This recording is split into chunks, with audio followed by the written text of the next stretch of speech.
20년 전 그날, 집안은 유난히 고요했습니다. 시계바늘 소리가 유난히 클 정도로 정적이었어요. 저는 식탁에 덩그렇게 놓인 다 식어버린 커피잔만 멍하니 바라보고 있었습니다. 딸아이를 잃은 후에는 시간이 멈춰버린 것 같았어요. 그날을 떠올리는 건 고통이었습니다. 평범했던 어느 날 아침, 저는 출근하며 딸과 시어머니에게 인사를 했습니다. 유진아, 엄마 회사 다녀올게.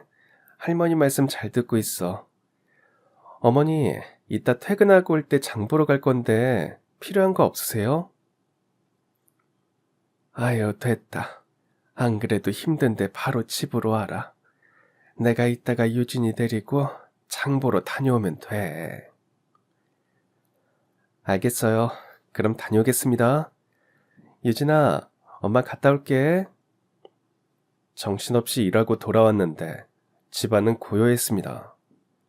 평소 같았으면 어머니는 저녁을 준비하고 있고 유진이는 TV를 보거나 장난감을 가지고 놀고 있어야 하는데 말이죠. 이상하다 생각했지만 아침에 장을 보러 가신다고 했던 게 생각났고 조금 늦어지나 싶었습니다. 그런데 잠시 후 어머니는 혼자 집에 돌아왔습니다. 옆에 있어야 할 유진이가 보이지 않아 어딨냐고 물었더니 어머니는 계속 같은 말만 반복하며 횡설수설하셨어요. 애가 없어졌어. 분명 내 옆에 있었는데. 진이야, 우리 유진이 어딨니? 응? 유진이가 어디로 갔을까? 어머니는 마트에 가서 장을 보다가 유진이를 잃어버린 거였습니다. 그날 이후 저는 경찰서를 드나들며 아이를 찾으려 했고 실종 전단을 만들어 돌려보기도 했지만 감쪽같이 사라진 딸을 찾을 수는 없었습니다. 그렇게 2년이 흘렀습니다. 생활은 무너졌고 그토록 사이가 좋았던 어머니에게도 원망이 쌓였어요. 그러던 어느 날 아침부터 초인종이 요란스럽게 울렸습니다. 문을 열자 경찰 2명이 서 있었어요. 아침부터 죄송합니다. 이유진 어린이가 이 집 담임 맞죠? 경찰 입에서 나온 딸아이의 이름을 듣고 저는 가슴이 덜컥 내려앉았어요. 숨을 참고 떨리는 목소리로 답했습니다. 네, 제 딸이에요. 우리 딸 찾은 건가요? 그러자 경찰은 제 뒤에 조용히 서 있던 시어머니를 보더니 짧게 고개를 끄덕이며 말했습니다. 네, 따님 찾았습니다. 그 일 관련해서 지금 바로 동행해 주셔야 합니다. 그리고 그 뒤엔 믿을 수 없는 장면이 눈앞에서 펼쳐졌어요. 경찰은 저를 지나치더니 제 뒤에 서 있는 시어머니의 손목에 수갑을 채웠습니다. 저희 엄마는 유독 아들아들 하는 분이었습니다. 그래서 어렸을 때부터 유독 오빠와 저는 차별을 받고 자랐어요. 고등학교에 들어가서 반에서 반장에 뽑혀도 어린애가 피곤하게 그런 거에서 뭐하냐는 말을 하셨고 공부하는 것도 좋아하지 않았습니다. 오히려 집안일만 도우기를 바라셨어요. 진이야, 이리 와봐. 왜요? 나 지금 공부하고 있는데. 공부? 여자가 공부는 해서 뭐하게. 너 그러고 있지 말고 새참 가지고 아빠한테 가봐. 저기 논에서 지금 일하고 계실 거다. 그거 무거운데. 오빠 보고 가라고 해.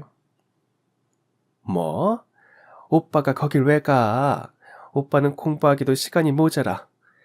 오빠는 우리 집 장손이고 집안 일으킬 사람인데 방해하면 안 되지. 그럼 나도 공부 잘한다고. 엄마는 맨날 오빠밖에 모르지. 됐어, 나 안 가. 얘가 갑자기 왜 이래? 공부는 무슨 공부야? 조용히 있다가 시집이나 가면 되지. 얼른 새참 갖다 주고 이따가 엄마도 밭에 나가봐야 하니까 저녁 때 오면 오빠 밥 챙겨줘라. 오빠는 손이 없어 발이 없어. 오빠가 챙겨 먹으면 되잖아. 왜 맨날 나한테만 시키는 거야? 김진희, 너 지금 엄마한테 대드는 거야? 하라면 할 것이지 뭐 그리 말이 많아. 그럼 오빠가 남자가 돼서 부엌 들어와서 밥 차리고 설거지하니? 응? 그런 건 네가 해야지. 어릴 때였지만 이해할 수가 없었습니다. 오빠나 저나 똑같은 자식인데 왜 그렇게 늘 아들아들 하면서 오빠만 싸고 도는지 말이죠. 오빠가 공부를 잘해서 그런가 싶어 뒤처지지 않으려고 저도 열심히 해서 100점을 맞아와도 칭찬을 듣는 건 오빠의 몫이었습니다. 그래서인지 저와 엄마의 사이는 다른 모녀들처럼 가깝지도 좋지도 않았습니다. 오빠는 고등학교를 졸업하고 대학교에도 갔습니다. 저도 그렇게 하고 싶었어요. 엄마, 나도 공부 잘하니까 대학교 갈 수 있지? 무슨 소리야. 너 대학교 가려고? 무슨 돈으로?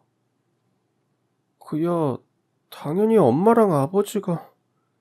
누가 너한테 대학 가래? 웃기는 소리 하고 있어. 오빠 하나 대학 보내기에도 빠듯해 죽겠어. 너도 헛소리 하지 말고 고등학교 졸업하면 취업을 해서 돈을 벌던지 바로 시집을 가던지 해. 풍족하지 않은 형편에서도 오빠는 대학교를 보내줬지만 저는 고등학교만 간신히 졸업을 했어요. 대학에 가고 싶었지만 엄마는 여자가 공부 많이 하면 골치 아픈 일만 생긴다면서 상업고등학교에 들어가서 졸업하고 얼른 취업이나 하라고 했죠. 그래서 저는 엄마 말대로 졸업하자마자 한 회사에 격리로 취업해서 집을 나와 독립했습니다. 그동안 그 작은 시골 마을에서 오빠와 차별받으며 살다가 혼자 살게 되니 너무 좋았어요. 이제 내 인생은 그 누구와도 비교당하지 않고 스스로 개척해 나가리라 마음먹었습니다. 회사에서 만난 동료 중에는 저랑 마음이 잘 맞는 여자 선배가 있었습니다. 선배 역시 시골에서 큰 도시로 올라왔었고 저를 보면 친동생을 보는 것 같다면서 제가 회사와 새로운 생활에 적응할 수 있게 많이 도와줬어요. 그 선배는 오래 만나온 남자가 있었고 제가 일하고 1년 정도 됐을 때 두 사람은 결혼을 했죠. 그 선배가 신혼여행을 갔다 돌아온 날 같이 점심을 먹는데 생각지도 못한 이야기를 꺼냈습니다. 진희 씨, 지금 만나는 사람 있어? 아니요, 저 연애 해본 적도 없어요. 진짜? 그럼 남자 소개 받아볼래? 갑작스런 말에 어떻게 반응을 해야 할지 몰라 가만히 있었더니 선배는 계속해서 말을 이어갔습니다. 사실 우리 남편 친구가 결혼식에 왔다가 진희 씨 보고 반했대. 그래서 남편한테 계속 소개시켜달라고 했나봐. 괜찮으면 둘이 한번 만나볼래? 근데 선배, 너무 급작스럽고 이런 적이 한 번도 없어서요. 이참에 한번 해보는 거지. 이것도 다 경험이야, 경험. 그리고 나도 그 사람 잘하는데 사람이 성격도 좋고 괜찮아. 내가 진희 씨 아끼는데 이상한 사람이면 이런 말 하지도 않아. 사람 좋은 건 내가 보장할게. 그리고 둘이 잘 어울릴 것 같은데 한번 만나봐. 선배의 말에 저는 그 남자를 가벼운 마음으로 만나보기로 했습니다. 주말이 됐고 약속 장소로 나갔더니 그 남자가 저를 기다리고 있었어요. 저기, 이정수 씨 맞으시죠? 네. 생각보다 빨리 오셨네요. 찾는데 어렵지는 않으셨어요? 네, 괜찮았어요. 만나서 반갑습니다. 남자는 밥 먹는 내내 긴장한 듯 보였는데요. 저보다 나이가 3살 많다고 했었는데 그렇게 안절부절하는 모습이 귀여워 보였습니다. 저희는 밥을 먹고 커피를 마시러 근처에 있는 카페로 자리를 옮겼습니다. 이런 말 어떨지 모르겠지만, 친구 결혼식에서 지니 씨 보고 첫눈에 반했습니다. 저도 이런 적이 처음이라서 얼마나 망설였는지 몰라요. 저 이상하다고 생각하셨죠? 아니에요. 뭐 좀 당황스럽긴 했는데, 그래도 이상하다고 생각하지는 않았어요. 저도 용기가 안 나서 친구한테 부탁할까 말까 많이 생각했었어요. 근데 아무것도 안 해보고 후회하기보다는 뭐라도 한번 해보고 싶더라고요. 그래서 친구한테 부탁했는데 오늘 이렇게 지니 씨 직접 만나서 밥도 먹고 대화도 해보니까 용기 내서 부탁하길 정말 잘했다는 생각이 드네요. 부끄럽게 자신의 마음을 전하는 그 남자가 저도 싫지 않았습니다. 그날의 첫 만남 이후로 몇 번을 더 만나보다가 마침내 저희는 연애를 시작했어요. 제가 그동안 알던 남자와 그는 여러모로 달랐습니다. 가족들이 남아 선호 사상이 강했는데 그는 언제나 저를 먼저 생각해줬어요. 힘든 일은 자신이 먼저 나서서 했고 언제 어디서든 저를 아끼고 위한다는 게 말하지 않아도 행동으로 충분히 전해졌습니다. 연애 경험은 없었지만 그래도 이 남자를 놓치면 후회할 거라는 생각이 들었습니다. 그래서 이번에는 제가 먼저 그에게 청혼했습니다. 그는 기뻐하며 청혼을 받아줬고 며칠 뒤 가족에게 저를 소개했습니다. 가족이라고 해봤자 어머니 한 분뿐이었어요. 정수 씨가 군복무를 하고 있을 때 아버지가 돌아가셨고 이후 어머니와 단둘이 살고 있었죠. 정수 씨, 저 괜찮아요? 어머니 뵌다고 하니까 너무 긴장돼서 어제 잠도 잘 못 잤어요. 우리 어머니 진짜 좋은 분이니까 긴장 안 해도 돼.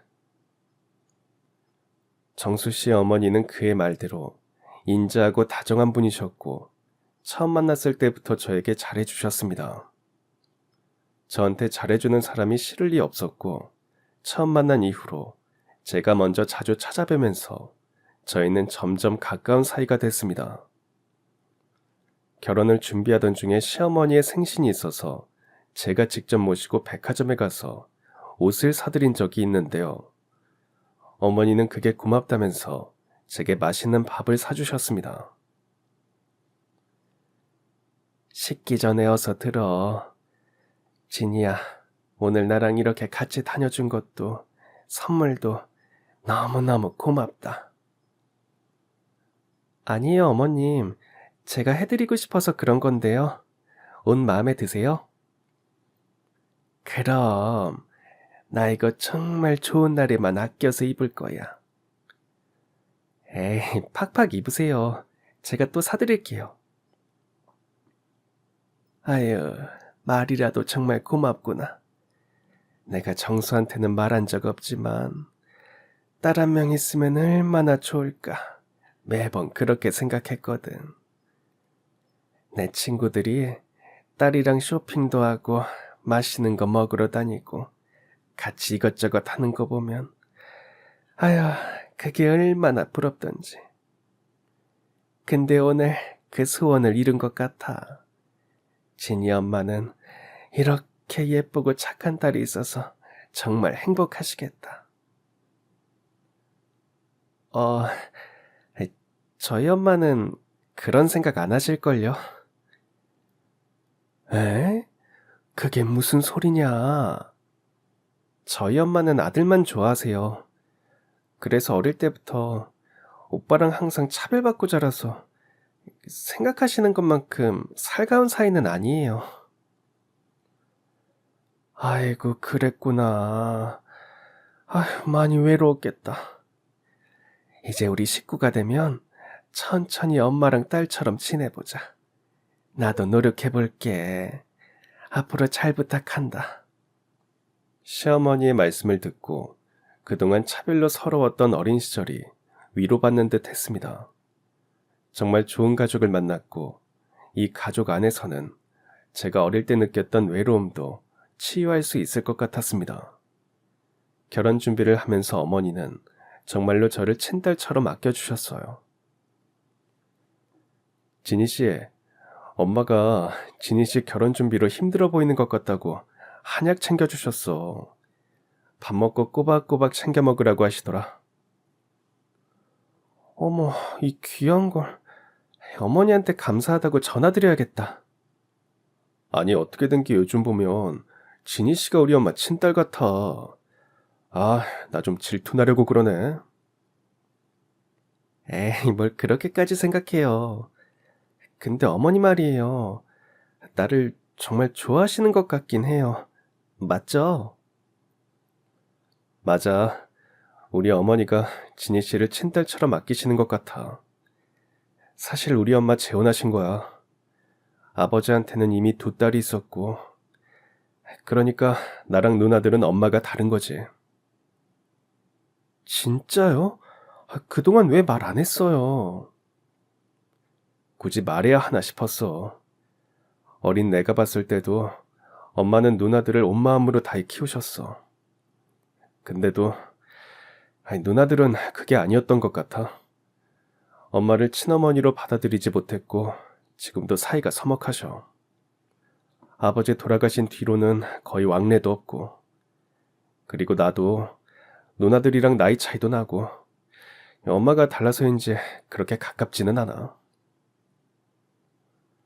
남자친구의 두 누나 중 한 명은 남편을 따라 미국으로 가버렸고, 다른 한 명은 결혼 후 시댁이 있는 제주도에서 살고 있었습니다. 그렇게 멀리 사니 자주 볼 수 없을 거라 생각했는데 이런 사연이 있는 줄은 그때 처음 알았어요. 그래서 우리 어머니가 진희 씨한테 더 잘해주시는 걸지도 몰라. 나한테 말한 적은 없지만 딸을 바라셨던 것 같거든. 누나들이랑 잘 지내고 싶어도 곁을 내주지도 않았는데 진희 씨는 우리 엄마를 잘 따르잖아. 거기까지 듣고 나니 저는 시어머니가 가엾게 느껴졌고, 결혼해서 식구가 되면 그토록 원하시는 딸이 되어드리겠다고 다짐했어요. 몇 달 뒤 저희는 결혼식을 올렸고 남편의 회사 발령에 따라 작은 소도시에 가서 살게 됐어요. 남편 고향이 그 근처에 있었기에 고향에 살고 있는 시어머니와도 지리적으로 더욱 가까워졌습니다. 어머니는 고향집에 살고 계셨지만 버스 타면 1시간 거리인 저희 집에 자주 오셨고, 저도 어머니가 오시는 게 좋았어요. 남편을 따라오며 그동안 다녔던 회사도 관둬야 했고, 새로운 곳은 아는 사람도 없어서 외로웠는데, 이런 제게 시어머니는 큰 의지가 됐습니다. 그리고 몇 개월 뒤 저는 임신을 했습니다. 남편과 시어머니는 집안의 경사람에 좋아했지만 저는 한 가지 걱정이 생겼어요. 막상 아이를 갖고 나니 시어머니도 저희 친정엄마처럼 첫째는 아들을 바라실 것 같았거든요. 아무리 저를 예뻐하신다고 해도 시어머니 역시 옛날 분이셨으니까요. 그런 걱정을 하고 있던 어느 날, 어머니는 밑반찬이며 음식을 잔뜩 만들어 저희 집에 오셨습니다. 아가, 진이야, 나왔다. 오셨어요, 어머니? 근데 뭘 이렇게 많이 가지고 오셨어요? 아기 가지면 몸도 무겁고 잠도 오고 다 귀찮잖아. 음식 하기도 힘들 텐데 그래서 내가 이것저것 해왔지. 당분간은 이걸로 정수랑 같이 밥 먹어. 떨어지면 내가 또 해올게. 저는 이때를 기회 삼아 어머니께 제가 걱정하던 걸 넌지시 물어봤습니다. 어머니, 저 궁금한 게 있는데요. 어머니는 첫째 손주가 아들이면 좋겠어요? 딸이면 좋겠어요? 혹시 아들 손자 원하시는 거예요? 어? 아니, 너는 무슨 그런 말을 해. 애가 건강하기만 하면 되지. 그리고 앞으로 점점 딸아들 구별 안 하는 세상이 될 텐데 아들인지 딸인지가 뭐가 그렇게 중요하니. 나는 너희 자식이면 그냥 다 소중하고 너무너무 예쁘다. 어머니 말씀을 듣고 나자 왠지 모르게 안심이 됐습니다. 어머니는 아이가 태어날 때까지 지극정성으로 저를 돌봐주셨고 마침내 저는 예쁜 딸을 낳았습니다. 시어머니는 친엄마도 안 해주는 제 산후조리까지 손수해 주셨고 저는 이런 어머니께 친엄마 같은 정을 느꼈고 제가 다른 건 몰라도 시댁복은 차고 넘치는 사람이라는 생각이 들었습니다. 딸의 이름은 유진이라 지었고 유진이가 저희에게 찾아온 뒤로 가족은 더욱 행복했고 딸은 하루가 다르게 건강하게 자랐습니다. 아무리 힘든 일이 있어도 딸의 웃음과 애교 하나면 모든 걱정이 날아갔고 이런 하루하루가 계속될 줄 알았습니다. 하지만 딸이 3살 되던 해 저희 가족에게는 큰 불행이 닥쳤습니다. 늦은 밤까지 야근을 하고 돌아오던 남편이 사고로 세상을 떠나고 말았어요. 졸음운전을 하던 트럭과 충돌했고 그 자리에서 남편은 바로 목숨을 잃었습니다. 아직 말도 잘 못하는 딸과 남편의 빈소를 지키고 앉아있는데 저는 앞으로 어떻게 살아야 할지 앞날이 깜깜하기만 했습니다. 장례식장 한쪽 차가운 바닥에 주저앉은 저는 눈물을 멈출 수 없었습니다. 딸은 조용히 제 무릎에 누워 잠들어 있었지만 그 아이의 온기도 저를 위로해 주진 못했어요. 그때 시어머니께서 울고 있는 제 곁에 다가왔습니다. 어떻게 어머니, 저 이제 어떻게 살아야 해요? 나 혼자 어떻게 살아요? 그날 저는 그동안 잘 참고 있던 눈물이 모두 터지고야 말았어요. 목이 메어 제대로 된 말도 나오지 않았고 숨을 들이쉬는 것도 힘겨웠죠. 시어머니 역시 좀 전까지 울고 계셨는지 눈가가 붉었고 어머니는 제 손을 따뜻하게 감싸주며 말했습니다. 진이야, 왜 너 혼자 살아야 한다고 생각하니? 그럼 나는 뭐야? 이제부터는 내가 너를 지킬 거고 너는 우리 유진이를 지켜야 해. 진이 네가 유진이 엄마잖니. 정수는 떠났지만 우리 셋이 같이 살아가는 거야. 그러니까 너무 두려워하지 마라. 어머니의 따뜻한 위로에 남편이 떠나고 난 뒤 온몸을 감싸던 불안함과 두려움이 조금씩 사라지는 듯 했어요. 그리고 천사처럼 잠들어 있는 작은 딸의 얼굴을 보니 마음속에서 어떤 용기가 피어나기 시작했습니다. 그 용기로 저는 다시 취직을 준비했지만 아직 어린 딸 유진이가 걱정이었어요. 회사에 출근하면 그 긴 시간을 어린이집에 맡길 수도 없는 노릇이었고 아무래도 예전보다는 많이 신경을 써주지 못할 것 같았거든요. 그래서 저는 시어머니께 도움을 청했습니다.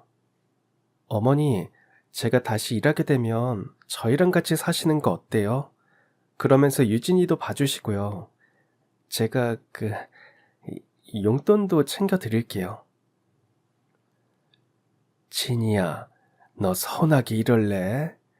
가족이 어려울 때는 당연히 돕는 거지. 뭘 그런 걸 부탁하고 물어봐. 그리고 돈은 무슨 돈? 돈 안 줘도 된다. 우리 예쁜 손녀 유진이 매일 볼 수 있게 되면 내가 오히려 더 좋지. 내가 애도 잘 보고 너 일하는데 신경 쓰지 않도록 집안일도 할 테니까 너는 걱정 말고 취업 준비해서 취직해. 그날 이후 어머니는 고향집에 올라오셔서 저랑 유진이와 같이 살며 제 대신 집안일과 아이 양육을 도맡아 주셨어요. 그 덕에 저는 걱정 없이 취업 준비를 할 수 있었고 예전에 일했던 경력으로 한 회사의 회계팀에 입사했습니다. 그렇게 2년이 흘렀어요. 저도 무사히 회사에서 자리를 잡았고 딸 유진이도 5살이 되었습니다. 남편의 빈자리는 가족 간의 사랑으로 채워졌고 새 식구의 안정적인 생활은 계속되었어요. 그런데 가끔 어머니의 행동이 이상할 때가 있었습니다. 진이야, 집에 대파 떨어졌던데 이게 아주 싱싱하고 좋아 보이네. 이거 사야겠다. 어머니, 저 앞에 가게에서 좀 전에 대파 샀잖아요. 어머, 그래? 아유, 내 정신 좀 봐. 내가 요즘 이렇게 깜빡깜빡하네. 어머니는 멋쩍게 웃으시며 대파를 다시 내려놓았습니다. 그때는 아무래도 아이를 돌보고 집안일까지 하시는 게 피곤해서 그러신가 했어요. 하지만 이런 비슷한 일이 한두 번이 아니었어요. 몇 번이고 똑같은 물건을 다시 보며 이거 샀었나 되묻기도 하셨고, 어떤 날은 리모컨이나 딸아이의 장난감 같은 물건을 냉장고 안에서 욕실 선반 위에서 찾게 되는 일도 생겼습니다. 무엇보다 당황스러웠던 건 어머니 감정의 변화였어요. 하루는 어머니의 표정이 좋지 않은 날이었어요. 어머니, 오늘 안색이 왜 이렇게 안 좋으세요? 혹시 어디 아프신 거예요? 얼굴도 빨갛고요. 아유, 아니다, 괜찮아.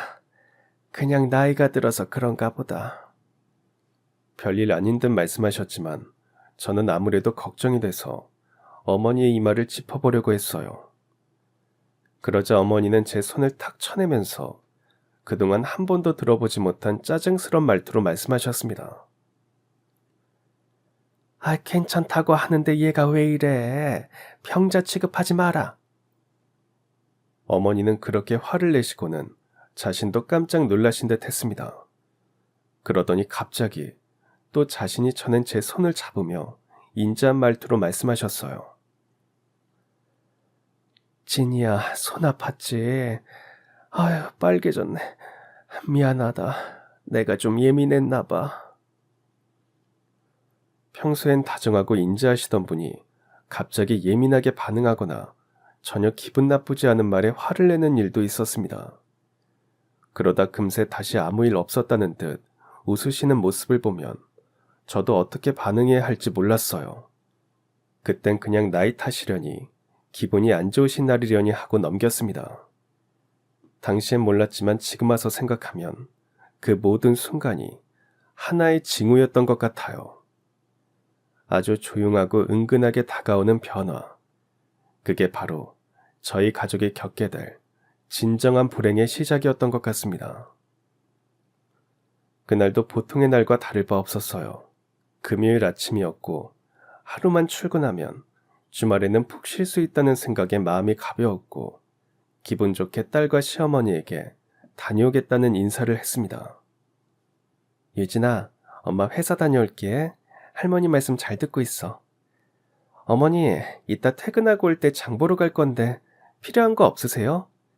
주말에 집에서 맛있는 거라도 해 먹으려면 장 좀 봐야 할 것 같아요. 아유, 됐다. 안 그래도 저녁 되면 피곤할 텐데 그냥 바로 집으로 와라. 내가 이따가 유진이 데리고 천천히 장 보러 갔다 올게. 역시 저 생각해주는 건 어머니밖에 없다니까요. 알겠어요. 그럼 다녀오겠습니다. 유진아, 엄마 갔다 올게. 두 사람의 배웅을 받으며 회사로 향했고 정신없이 시간이 흘렀고 퇴근 시간이 되었습니다. 빨리 쉬고 싶어서 집으로 한달음에 달려갔는데 집은 조용했습니다. 보통 이 시간이면 어머니께서는 저녁을 만들고 계시고 유진이는 TV를 보고 있었거든요. 장 보러 가신다고 하더니 조금 늦으시나? 이런 생각을 하면서 저도 일단 씻고 두 사람이 오기만을 기다렸는데요. 밖이 어두워져도 오지 않아 나가보려고 하던 찰나에 어머니가 집에 돌아오셨습니다. 근데 어머니는 혼자였습니다. 옆에 있어야 할 제 딸 유진이가 보이지 않았어요. 어머니, 오늘 마트 가신다더니 좀 늦으셨네요. 장은 다 보셨어요? 근데 유진이는요? 그게 진이야. 유진이가... 저는 어머니의 하얗게 질린 표정에서 뭔가 잘못됐다는 걸 느꼈습니다. 그 불안함에 저도 모르게 큰 소리가 나왔어요. 어머니, 유진이 어딨냐고요? 왜 혼자 오셨어요, 네? 제가 마구 다그치자 어머니는 계속 같은 말만 반복하며 횡설수설했습니다. 잠깐 한눈을 판 사이에 애가 없어졌어. 진이야, 우리 유진이 어딨니? 집에 먼저 안 왔어? 유진아, 할미 왔다, 유진아. 어머니는 유진이를 찾는 것처럼 온 집안을 뒤졌습니다. 어머니 왜 이러세요? 정신 차리세요. 왜 집에서 유진이를 찾으시는 거예요? 애 데리고 같이 마트 가셨잖아요. 어머니, 이러지 마시고 어떻게 된 일인지 천천히 말씀해 보세요. 어머니가 정신 차리셔야 유진이 찾죠. 유진이가 없어진 게 몇 시였어요? 얼마나 된 건데요? 그게 벌써 1시간이 넘었나? 아니 2시간인가? 진이야. 나도 잘 모르겠어. 그 말을 듣자마자 동네에 있는 마트로 달려갔습니다. 가슴이 철렁 내려앉은 채로 마트 입구며 계산대며 마트 구석구석 그리고 바깥 주변도 다 찾아다녔지만 딸은 보이지 않았습니다. 그래서 이번에는 경찰서로 향했어요. 아이를 잃어버렸다고요? 네, 4시 30분쯤 마트에 들어갔고 아이가 사라졌다는 걸 어머니가 알아차린 건 정확히 언제인지 모르겠어요. 충격을 받으셨는지 어머니가 지금 정신이 좀 혼란스러워 보이세요. 네, 알겠습니다. 실종 신고로 접수하겠습니다. 아이 사진 갖고 있으시죠? 저는 핸드폰을 뒤져 유진이의 가장 최근 사진을 경찰에게 보여줬습니다. 저 형사님, 우리 유진이 꼭 좀 찾아주세요. 저한테는 이제 제 딸 유진이밖에 없어요. 부탁드립니다. 어머님, 지금 무섭고 막막하시겠지만 어머님께서 계속 잘 버텨주셔야 합니다. 저희도 노력할 테니 잘 버텨주세요. 집으로 돌아오자 어머니는 불도 켜놓지 않고 소파에 앉아 어두운 창밖만 멍하니 바라보고 있었습니다. 그 모습을 보자 울컥 원망이 올라왔지만 아무 말도 하고 싶지 않아 방으로 들어갔어요. 다음 날부터 저는 유진이를 찾는 데 전념했습니다. 처음에는 회사에 휴가를 신청했지만 휴가가 끝나도 아이를 찾지 못해 결국엔 사직서를 내야 했어요. 그리고 전단지를 만들어 마트, 버스 정류장, 놀이터, 학교 앞, 지나가는 사람마다 붙들고 물었습니다. 저기요, 혹시 이 아이 본 적 있으세요? 제 딸인데요. 아이 얼굴 한 번만 잘 봐주세요. 전단지 버리지 마시고요. 네? 보시면 여기 적힌 번호로 연락 부탁드립니다. 제발요. 딸이 실종된 뒤 하루도 쉬지 않았습니다. 유진이와 비슷한 아이를 봤다는 연락만 들으면 무작정 뛰어나갔어요. 그러나 매번 제 딸은 아니었습니다. 그렇게 점점 시간은 흘렀어요. 경찰의 수색도 점점 간격이 길어졌고 비슷한 아이를 봤다는 연락도 오지 않았습니다. 혹시나 아이를 데리고 누가 나타나진 않을까 하는 마음에 밤마다 경찰서 근처를 서성이기도 했지만 다 소용없었어요. 그리고 어머니와 제 사이도 예전과는 달라졌습니다. 유진이를 못 찾는 날이 늘어갈수록 아이를 잃어버린 어머니에게 미움과 원망이 쌓여갔죠. 대화는 점점 줄어들었고 어머니는 이런 제 모습을 바라보며 가끔 울기도 하셨습니다. 아이를 잃어버리고 어느덧 2년이라는 시간이 흘렀습니다. 하루는 일어나서 거실로 나갔더니 진수성찬이 차려져 있었습니다. 어머니, 이게 다 뭐예요? 어머니가 만드신 거예요? 이렇게 많은 걸 누가 다 먹어요? 우리 미진이가 다 먹지. 오늘 미진이 생일이잖니. 미진아, 일어나라. 나와서 식기 전에 밥 먹어야지. 미진이요? 그게 누군데요? 세상에 제일 예쁘고 귀여운 우리 미진이 몰라? 아휴, 아직도 자고 있나 본데. 얼른 가서 깨워봐라. 아, 지금 무슨 소리를 하시는 거예요? 안 그래도 너무 힘든데 어머니까지 왜 이러시는 거예요? 제가 큰 소리를 치자 어머니는 또 갑자기 제정신으로 돌아오신 듯 했어요. 아유, 내가 뭐라고 그랬니? 이 음식은 또 다 뭐야? 진이 네가 만들었니? 자신이 어떤 말을 했는지, 어떤 행동을 했는지도 기억 못하는 어머니를 마주하게 되자 저는 덜컥 겁이 났습니다. 어머니는 아이를 잃어버리기 전에도 물건을 엉뚱한 곳에 둔다거나 날짜나 단어를 기억 못하는 일이 자주 있었다는 게 떠올랐습니다. 거기까지 생각이 닿자 혹시 어머니가 치매에 걸린 건 아닐까 하는 의심이 생겼습니다. 그동안 딸아이를 찾는 데 집중한 나머지 어머니에게 찾아온 어떤 변화도 모르고 그대로 지나갔던 거였죠. 하늘에 있는 남편이 이 사실을 알게 된다면 저를 원망할 것 같았습니다. 아무래도 이참에 어머니를 모시고 병원에 한번 가봐야겠다고 생각하고 있을 때 초인종이 요란스럽게 울렸습니다.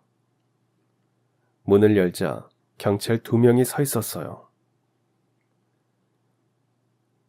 아침부터 죄송합니다.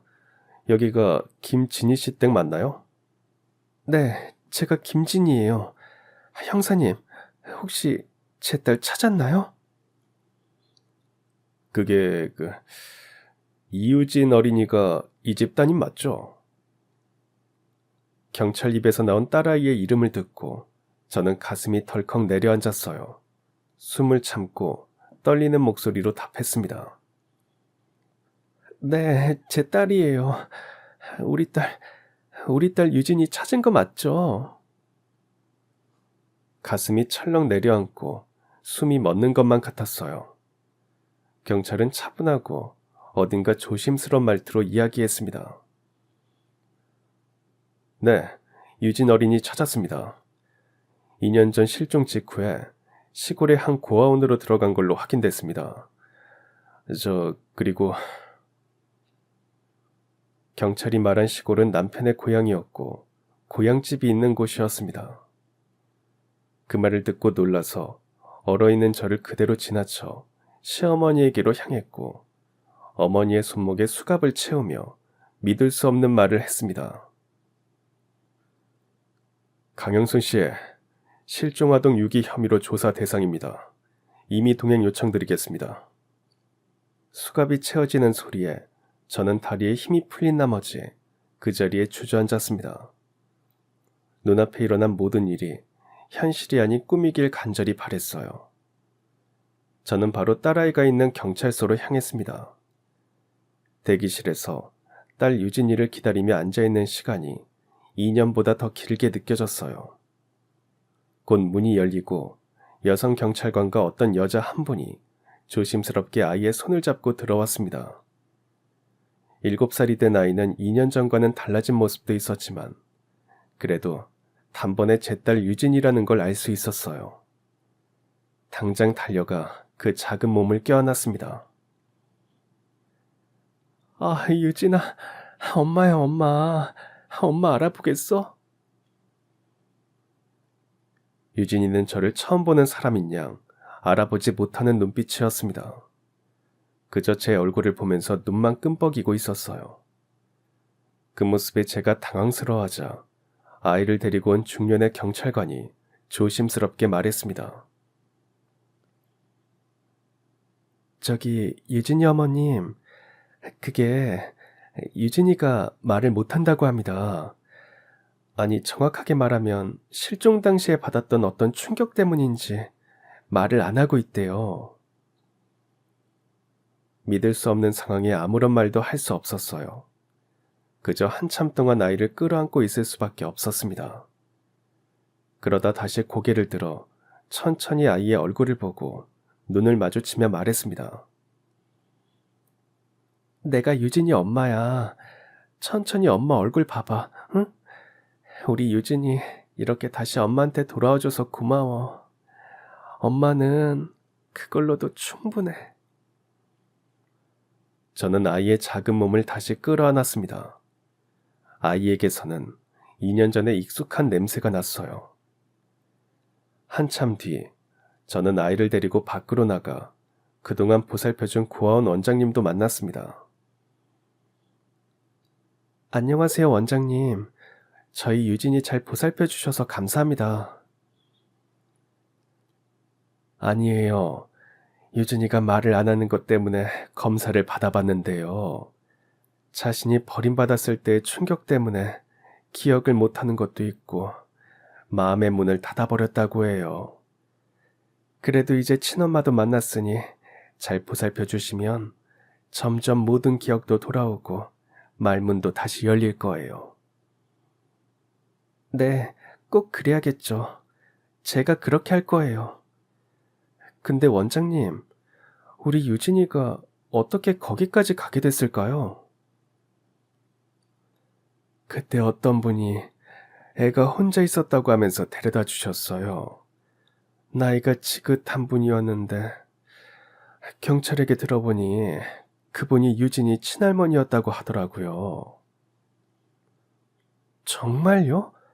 저희 어머니가 직접 유진이를 데려다 준 게 확실한가요? 원장님은 그날의 일을 며칠 전 일처럼 기억하고 있었습니다. 유진이를 잃어버렸던 그날, 어머니는 직접 아이의 손을 잡고 그곳으로 향했습니다. 실례합니다. 여기 원장님 계시나요? 제가 원장입니다, 어르신. 여기까지는 어쩐 일이세요? 이 아이가 엄마를 잃어버렸나 봐요. 혼자 있어서 데려왔어요. 이렇게 어린데 혼자 있다가 사고라도 나면 안 되잖아요. 어린애는 절대 혼자 있으면 안 돼요. 그러다가 무슨 일이라도 생기면 아휴, 부모 마음이 찢어지잖아요. 원장님 말로는 그때 유진이가 저희 어머니께 할머니 왜 그래요? 라고 말하는 걸 들었다고 합니다. 저기 할머니, 이 아이랑 정말 모르는 사이가 맞으세요? 애는 할머니를 알아보는 것 같은데요. 아니요, 이 아이는 내 딸이 아니에요. 누군지 모르는데, 정말 처음 보는 앤데. 그렇게 아이를 맡기고 어머니는 왔던 길로 돌아갔고 원장님은 그날 이후 아이의 부모를 찾아주려고 했지만 유진이가 입을 열지 않았기에 그대로 고아원에서 머물게 된 거였죠. 충격적인 사실에 아무 말도 못하고 있을 때 조사 중인 어머니가 제 딸을 보더니 갑자기 미진아라고 외치며 달려왔습니다. 미진아, 여기 있으면 안 돼. 여기 말고 다른 곳에 가 있어, 응? 아야, 이러다 너 또 잃어버리면 엄마 못 살아. 엄마 장보고 올 때까지 어디 가지 말고 다른 데 가 있어. 알겠지? 어머니, 지금 무슨 소리 하시는 거예요? 유진이잖아요. 어머니 소녀 유진이. 왜 자꾸 모르는 사람을 찾으세요? 경찰은 어머니께 소리를 지르는 저를 의자에 앉혔습니다. 유진이 어머님, 진정하시고 여기 앉으시죠. 유진이 늦게 찾아서 죄송합니다. 당시에 실종 신고가 그 지역 관할로 들어온 게 없었고 애가 말을 안 하니 행정상으로도 신원미상 아동으로 분류됐나 보더라고요. 그러다가 그 고아원에 봉사활동 가시는 분 중에 유진 어머니께서 만드신 전단을 우연히 본 사람이 있었는데 결과적으로 그게 큰 도움이 됐습니다. 대주에서 찾게 된 거예요. 경찰의 입에서 나온 경악스러운 말에 저는 어머니를 쳐다보며 소리를 질렀어요. 어머니, 지금 이게 다 사실이에요? 대체 왜 그러셨어요? 아이를 버려놓고 지금까지 어떻게 한마디도 안 하실 수 있어요? 제발 뭐라고 말 좀 해보세요. 어머니는 벌벌 떨면서 자신이 잘못했다고 하시더니 갑자기 미진이를 살려달라며 또 알 수 없는 말을 늘어놓았습니다. 저는 시어머니가 찾는 미진이가 누군지, 왜 이러는지 이해가 안 갔고 일단 딸아이를 데리고 집으로 돌아왔어요. 아이를 씻기고 잠을 재우고 나니 경찰에게서 연락이 왔습니다. 저기 아무래도 시어머니께서 정신에 문제가 있는 것 같습니다. 그래서 지금 아무런 조사도 못하고 있는 상황이에요. 먼저 병원에 가서 검사를 받아보시는 게 어떨까요? 그 말을 듣자 안 그래도 병원에 가려고 했던 게 생각났고 다음날 저는 시어머니를 모시고 병원에 갔습니다. 결과는 알츠하이머, 흔히들 알고 있는 치매였고 초기에서 중기로 넘어가려는 단계였죠. 그동안 이상한 말씀을 하시거나 날짜나 장소를 헷갈리고 갑자기 성격이 왔다 갔다 했던 것, 그리고 손녀를 모르는 아이라며 고아원에 직접 버리고 온 것도 전부 치매 증상 때문이었습니다. 병원에서는 어머니가 치매에 몸도 많이 약해져 있어서 입원해 있기를 권했어요. 그래서 경찰에게 연락한 후 우선 어머니를 병원에 입원시켰습니다. 집에 돌아와 앞으로 대체 어떻게 어머니를 대해야 할지 고민이었어요. 딸아이를 유기한 것도 맞지만 아픈 분이기도 했으니까요. 이런저런 생각으로 잠도 제대로 못 자고 하루가 흘렀습니다. 다음 날 집으로 생각지도 못한 손님이 찾아왔어요. 바로 시어머니의 여동생이었습니다. 두 분은 자주 만나지는 못했지만 전화로 가끔 연락을 하는 사이였어요. 이모님이 어쩐 일이세요? 연락도 없이 와서 미안하다. 언니랑 한동안 연락이 안 되는데 너도 전화를 안 받아서 찾아와 봤어. 안에 너희 어머니 있니? 이모님, 그게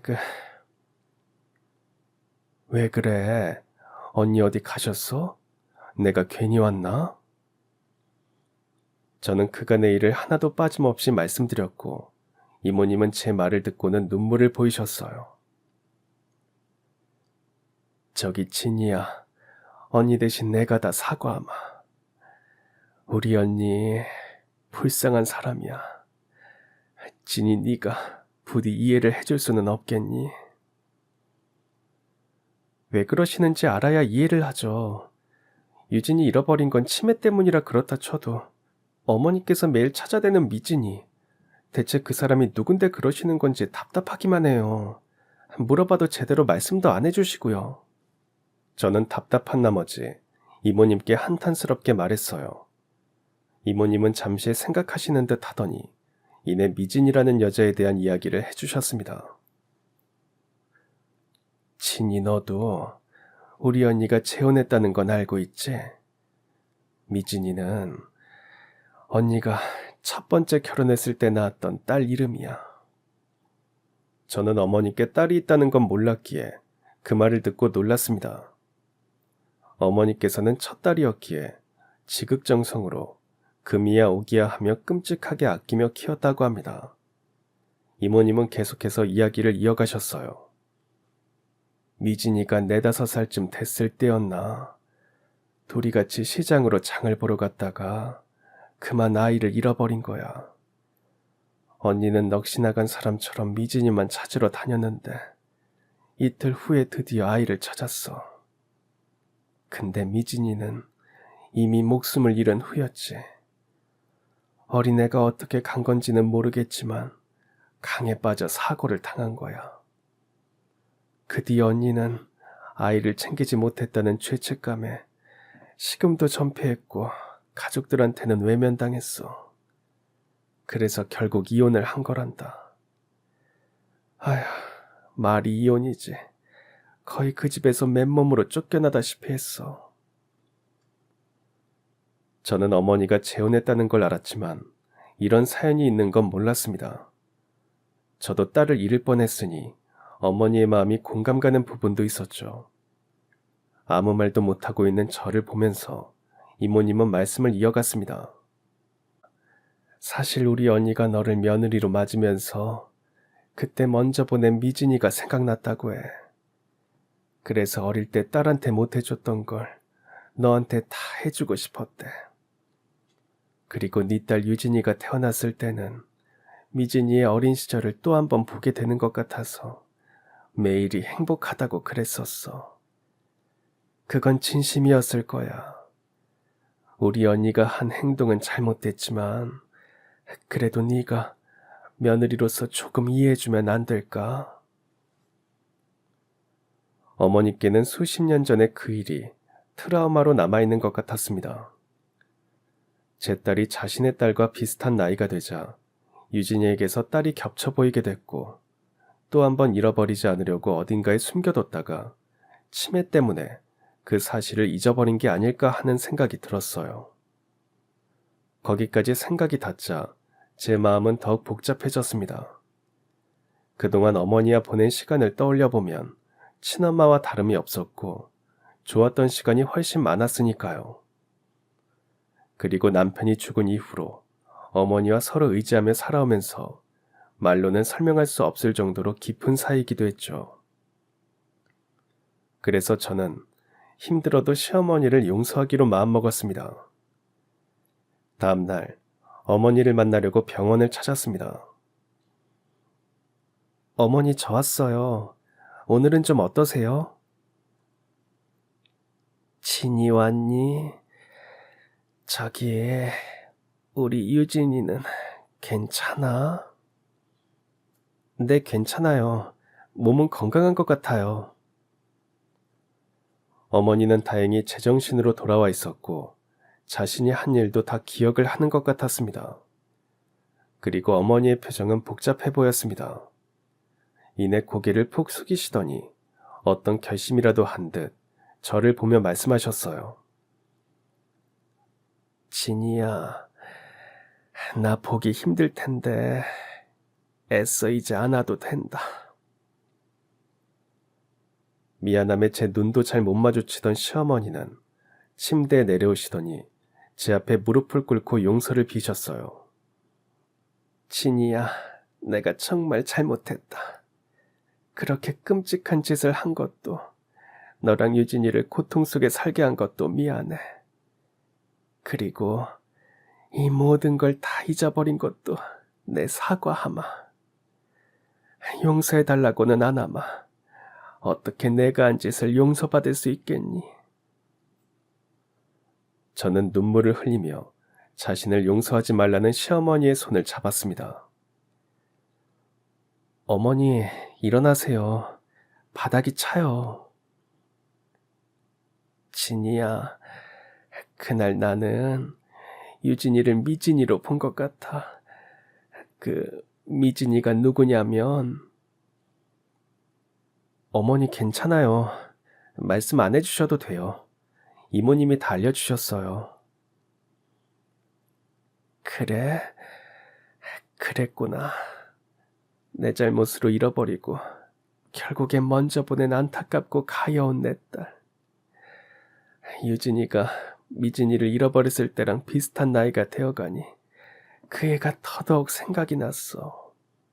기억이 왔다 갔다 할 때 유진이를 엄마 잃어버린 애로 본 것 같아. 그래서 그런 일을 저질러버리고 만 거야.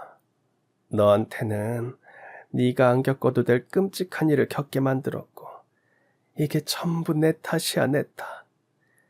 그러니 진이야, 나 용서하지 마라. 어머니는 얼굴을 손으로 가리며 눈물을 흘리셨습니다.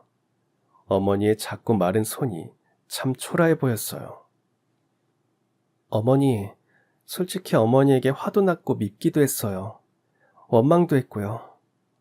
근데 그래도요, 저 어머니 용서해요.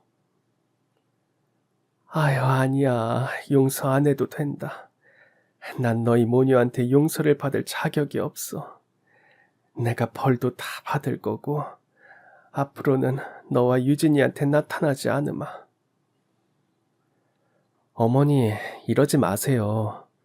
어머니가 벌 받고 있으면 제 마음은 멀쩡하겠어요?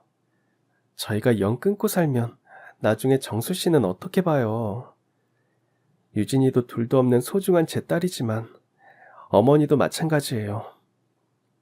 우리는 가족이잖아요. 저랑 유진이한테 정말 미안하시면 저희 옆에서 계속 있어주세요. 함께하면서 미안함도 원망도 다 같이 하자고요. 저는 어머니 옆에 앉아 손을 잡은 채 아무 말 없이 오래 앉아 있었습니다. 그 조용한 오전의 따뜻함을 오래도록 기억하게 될 것 같았습니다. 이후 어머니는 당시 치매 초기였던 것과 아이를 해치려는 고의가 아니라 지키려는 착각에서 나온 행동이었다는 게 인정이 되어 법의 심판은 피할 수 있었습니다. 저 역시도 어머니를 용서했고요. 유진이도 시간은 조금 걸렸지만 다시 말도 할 수 있게 됐고 기억도 다 돌아왔습니다. 그리고 저는 다시 예전에 다니던 회사에서 일하게 됐어요. 제 사정을 전부 알고 있던 동료들과 사장님이 배려해 주신 덕분이었죠. 모두 원래의 자리로 일상으로 돌아갔습니다. 단 한 사람, 어머니만 빼고요. 어머니는 요양원에서 지내게 되셨습니다. 정신이 왔다 갔다 하면서 어떤 날은 가족을 알아보는 날도 있고 처음 본 사람처럼 대하는 날도 있었어요. 그러다 1년 뒤에는 저도 손녀 유진이도 완전히 알아보지 못하게 되셨습니다. 어머니의 기억 속에서 저는 사라졌지만 그래도 시간이 날 때마다 어머니가 지내고 계시는 요양원을 찾았습니다. 어머니, 저 왔어요. 오늘은 날씨가 좋더라고요. 어머니가 좋아하시는 단팥빵 사왔는데 이거 먹고 저랑 산책해요. 어머니는 제 얼굴을 보시더니 희미하게 웃으셨지만 그게 저를 알아보고 웃으신 건 아니었습니다. 아무 말도 없는 어머니였지만 저는 예전처럼 계속 수다를 떨었어요. 유진이 학교 들어간 거 말씀드렸죠. 잘 지낼 수 있을까 걱정했지만 적응을 잘하더라고요.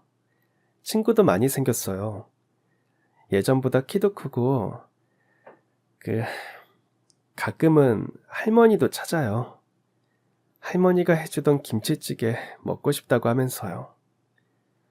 어머니도 유진이 보고 싶으시죠? 다음에는 꼭 같이 올게요. 어머니는 창밖을 바라보며 고개만 끄덕였지만 제가 한 말이 닿았는지는 알 수 없었습니다. 저는 오랜만에 어머니의 손을 잡아봤어요.